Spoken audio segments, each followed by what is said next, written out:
What's up, guys? So today we're going to be talking about how to play Hanzo on Overwatch as a beginner.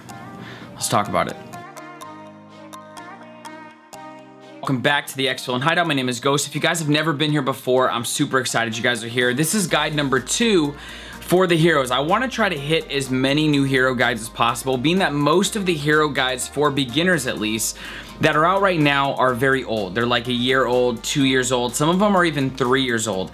So I want to make sure that I'm prepping. A lot of my friends are getting the game. A lot of new people are getting the game right now. There's a huge influx of new players.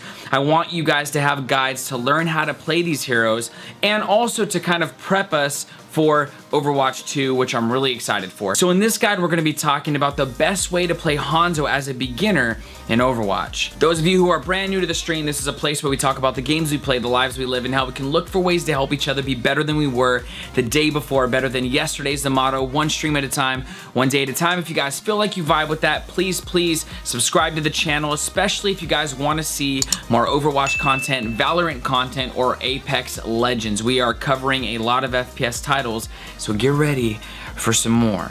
Lastly, before we get into the guide, I stream on Twitch Monday, Wednesday, Friday, Saturday. 4 days a week, 9 p.m. PST. I would love to see you guys there if you guys want to get down in some games, or if you just want to hang out. Either way, I can't wait to see you. Without further ado, let's get into this guide. Super excited to be in our next guide. Today we're going to be talking about Hanzo Shimada, who is a 38-year-old Japanese man who is essentially a mercenary slash assassin. Mastering his skills as a bowman and an assassin, Hanzo Shimada strives to prove himself to be the warrior that everybody fears, to be the warrior that people actually respect. Now, he is likewise skilled with a sword, but has sworn off using such a weapon because of some other things that we're going to go into on his lore video. He also considers crossbows to be toys for children, and he believes compassion has no place in battle. Hanzo Shimada is Genji Shimada's older brother. For those of you who don't know, the Shimada family was established centuries ago, which was essentially a clan of assassins whose power grew over the years, and they began to build a vast criminal empire out of Hanamura, where they made lucrative trades in illegal arms and illegal substances. Now, in the midst of this, Hanzo and Genji were supposed to uphold the Shimada legacy by continuing forward with the family business, but Genji wanted no part of this, and this is where Hanzo pretty much got pissed off at Genji, and then there's more that is to be said when we go into the lore video. Hanzo is a medium-range sniper with strong team utility, works well with others, and area denial abilities, and this is talking about his ultimate mainly because you have this double whirling dragon that moves through the whole entire map, and you could use it for more than just those full team wipes, which feel amazing, which look amazing, but you can also use it to put it on a payload to make everyone get off. You could run it through a whole point to move people. You definitely can use it to kind of shift the enemy team where you want them or where you need them. Hanzo is one of the most versatile and powerful heroes in the game. His damage output is absolutely insane. He has versatile arrows that can reveal his enemies so you can give your team recon, rapid fire to inflict the most amount of damage, and he can scale walls and not just jump so he can get to a better vantage point. He can run up a wall in the middle of a fight where somebody's not going to expect him to evade that attack, and then to top it all off, he has the crazy double dragon that rips through the entire map that we just talked about earlier that you can use for a variety of different ways. This guy is the total package. But I'm just gonna say this right off the bat, even though he's a medium range sniper, they say that because it's harder to hit those long range shots, but I out snipe Widows all the time. I'm not saying that like I'm a Hanzo god, but there are many times where I win Widow fights. It's because once you learn how his weapon works, you'll be good with that. It is not a hit scan weapon, which means it's going to be harder because it's an arcing projectile, so it's going to drop. As soon as you get that drop down for his weapon, you should be good using him pretty much wherever. Now, there are going to be some instances where you're going to want to use Widow instead. That is going to be saved for the Widow guide. Right now, we are going to focus on Hanzo and the amazing man that he is. So let's talk about the very first ability, and that is Wall Climb, which is one of his passive abilities. We just talked about it a second ago. Wall Climb is essentially that. You get to climb walls. You get to climb up to about 4 meters at a vertical climb. You can also use this to like run up the wall and jump off of it real quick. When you get to the top of where you can climb, you can also jump then. This is very important because Hanzo plays very well parallel to the team, and getting in weird positions where people wouldn't expect you to be, taking high ground, climbing helps you do that. Climbing helps you get into the spots they're not really expecting you until they're already getting taken out with arrows. So there's a lot of things you could do with wall climb. I will say definitely mess around with it, especially when you're trying to evade somebody who's like jumping on you or something. So like for instance, if I'm in the back line using Hanzo and a Winston jumps me, wall climb is very useful to run up the wall and quickly jump away. And then he also has his other ability, which is the lunge. That's another double jump that he has, and you can also use that right away to get away very quickly. Going right into it, lunge is the next ability we're going to talk about, and that is every 5 seconds you get a double jump. You can go to the right, you can go to the left, you can go forward or backwards. It is very good for evading shots, it's very good for quickly getting behind cover, and it's also very good for pushing forward very quickly if you need to get around a corner. If like somebody's one shot and you know you're going to get the kill and they're trying to retreat, this is also very useful for that. Both of these jump abilities are going to be used to your own discretion. Everybody uses them differently, but those are some of the main ways that you can utilize these instead of just letting them sit or using them exactly where you are. You definitely want to use these to put yourself in a better position.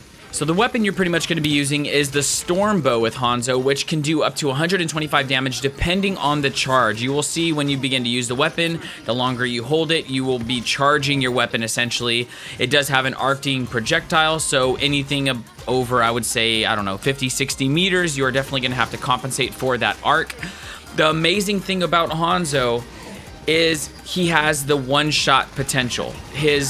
The 125 damage is going to be multiplied, making it so that you can one-shot those pesky tracers, Zenyatta in the backline, Pharah in the sky, which is hard, but you still can do it, or Pharahs that fly too low, Widowmaker, Hanzo, Symmetra, Torb, and the list goes on. There are many heroes which you can one-shot, makes Hanzo very deadly.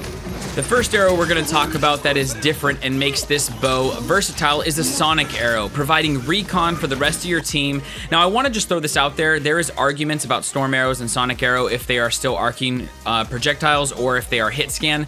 They're not hit scan. Everything that comes off of this Storm Arrow arcs. Just remember that and you'll be good. The area of effect is a radius of 9 meters. It's a good sized chunk that you get to recon for the rest of your team, and it lasts 6 seconds. So this is very useful in the beginning of matches to see where teams are setting up, when you're using it to hit a corner. So when someone's coming around that corner, you can easily headshot them because you get to see them before they can see you. There's many ways that you can do this, but essentially what you want to do is if you want to highlight where somebody is, like I'll give you another example. If somebody is like, say there's a tracer on me and I'm trying to get pill from one of my tanks. Pilling means when your tank comes and tries to essentially help you out. When that tank comes, what I'll do is I'll shoot the arrow right at my feet to highlight that tracer that is on me. So now I can see it and my tank can see it. So there's things you could do like that. You could be very creative with it, but essentially it provides recon for you and the rest of your team. Very, very useful. The next set is Storm Arrows, and Storm Arrows are crazy. This is where you really get your heavy damage output, especially against shield break. I mean, you can really put down a lot of damage with Hanzo with this, no matter where you kind of are. You'll see in some of these clips, I use it a lot for shields, I use it a lot for tanks, and then also you can control your Storm Arrows. As soon as you start Storm Arrows, you don't have to shoot them all like back to back. You can shoot 2 and then pause for a second, shoot another one, and then shoot another 2. You get 5 arrows that provide 70 damage. So you get 350 damage that you get to spread out how you want, and that happens every 10 seconds. So if that doesn't kind of show you how much damage you could put, then I don't know what will, because this dude is a powerhouse when you use Storm Arrows correctly. Lastly, we're talking about the ultimate Dragon Strike, the whirling double dragons that push through the entire map, through walls. Literally, there's nobody that could hide from the path of Dragon Strike. So you're going to use this a couple ways. You can pair it with ults, which there's many ults you can pair it with, whether it's Ryan's Shatter, Zarya's Grav, May's Blizzard. There's a lot of ways you can use it, or you can use it for zoning to get people, like I said in the beginning, off a payload, get them out of an area, get them off of point. So use this to your own discretion as well. You will get it fairly quickly if you're landing shots, so don't worry about like wasting it and saving it all game. It's definitely better to use it, even if you only get a single kill. What you need to realize in Overwatch is a lot of people go for those 3, 4, and 5 plus kills in using their ultimates, and they'll save it up for that big epic moment. Those are cool and they feel great. You might get play of the game, but at the end of the day, you're trying to win the match, and it's a team game, which means even if you eliminate one person, that 5v6 is now a huge disadvantage. Having one more person in your team for that fight means you're going to win more fights, means you're going to win more games. So don't worry about wasting it. Definitely try to use it in the best way you can, but don't be afraid of it. That pretty much wraps it up for the Hanzo guide. I really hope that you guys got something out of this. If you did, make sure you give this a little thumbs up. It goes a long way for the video and for the channel. And make sure you subscribe to the channel if you want to see more content like this. Guys, the one thing I love about Hanzo Shimada is the different playstyles you can play with him. I have multiple of my friends who play very good Hanzos, and we all play really different. And it just goes to show you can be up in people's face, you could be in the middle of a team fight, you can sit back and get picks that way, you can be getting a bunch of peek picks. I mean, there's a lot of different ways you can play Hanzo. He's good on high ground, he's good on low ground. I mean, high ground is gonna be better because you have that vantage point, but he's good kind of wherever you have him. You just gotta make sure you're paying attention to where the rest of your team is. Like, you don't wanna be pushed up in front of shield. Like, it's the same rules that go for all the other DPS for the most part. You still want to play with your team. You don't need to do these like massive flank missions. But I will say that one thing that Hanzo thrives in is playing parallel to your team. While the team is focusing on the front line, the enemy team, focusing on your team's front line, you could sit parallel and just be throwing shots in there, using Storm Arrow. There's a lot of cool things you could do that are very detrimental to the enemy team because they're not really paying attention to you. And sometimes you can be very hard to deal with. That's the Hanzo you want to be. You want to be that Hanzo that team is like, dude, this Hanzo, get this Hanzo out of here. You want to be that Hanzo. Just make sure that you don't always commit to the point of dying, because the worst thing you can do in Overwatch is die, essentially. You want to stay alive.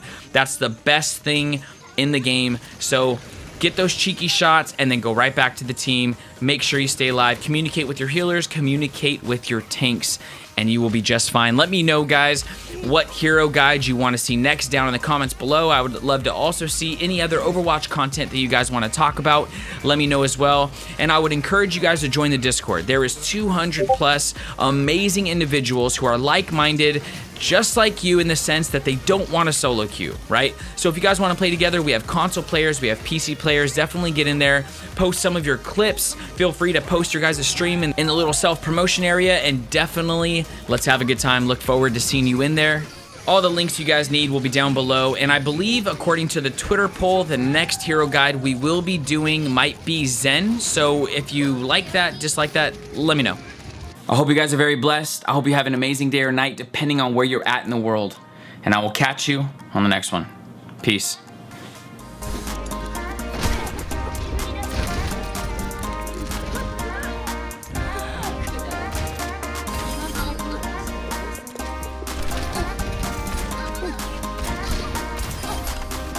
Take that.